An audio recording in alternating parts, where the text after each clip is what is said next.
It's the Recruiting Roundup powered by Rock and Refuel Varsity. That's Jason Jewell. I'm Jared Cohen. Here on the Recruiting Roundup, it is a special week because it is commitment week, not just for players, but for Jason Jewell. He's getting married this weekend. What went into this commitment, Jason, and how much are you looking forward to making it official? Well, for me, it's a no-brainer. I landed a 5-star prospect in Jennifer Griffin, landing her.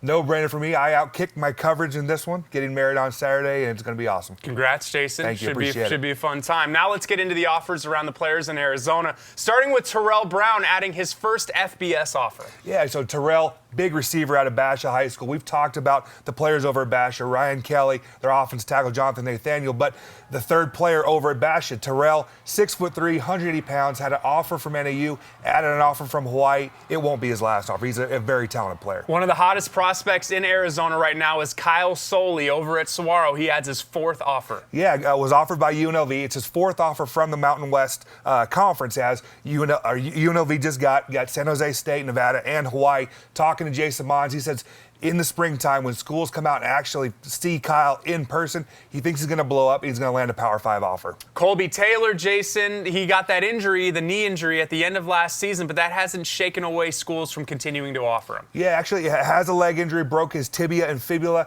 Again, hasn't stopped schools from recruiting him. He has an offer most recent offer is from Utah. Talking to Colby, he's going to be totally fine for spring ball, and his recovery is going great. That's great news. No structural problems, just the bone break, so he's healing well. It's going to be good to see him back out there. Odwa Isabor still getting offers left and right. He has just been blowing up out of nowhere this spring. Yeah, the big St. Mary's defensive end added 2 more offers from New Mexico and from San Jose State. 5 offers now for him, 6'6", 215, above a 4.0 GPA. We've talked about it before. Guys like that, big kids with good grades, they get recruited. Yep, and he's on our all-academic team. Good for Odwa Isabor. And then finally, Tyler Johnson adds lucky number 13. Yeah, got an offer from Pitt.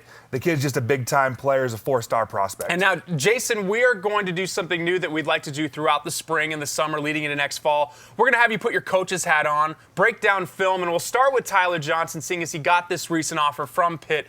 Let's take a look at the film and what makes Tyler Johnson a great player. So when I'm breaking down a player, the first thing I like to look at, do they have the measurables, which he does. He's 6'4", and he's 240 pounds. Then you look at it and the versatility that he brings to the table. He plays tight end. He plays wide receiver. He plays defensive end. And then when you watch his highlights, you see this kid returning punts and kicks and outrunning people, which is very rare for a kid that big, that he's going 80 yards, catching the ball in the flats and going the distance and outrunning much smaller players. So when you look at him, he's kind of a freak of nature. Kids like him are not walking around. I call them creatures. 6'4", 240, can run like he does. They're very, very hard to find, and that's why he's being recruited at the level that he's being recruited at. Well, leading up to next fall, it just came down from AZ Central that there's going to be some local teams playing in LA to start next season, starting with Chandler going up against Corona Centennial. That should be a fantastic matchup. Yeah, you look at our Chandler team, one of the powerhouses in Arizona. They lose a bunch of players, Division I guys, but Colby Taylor being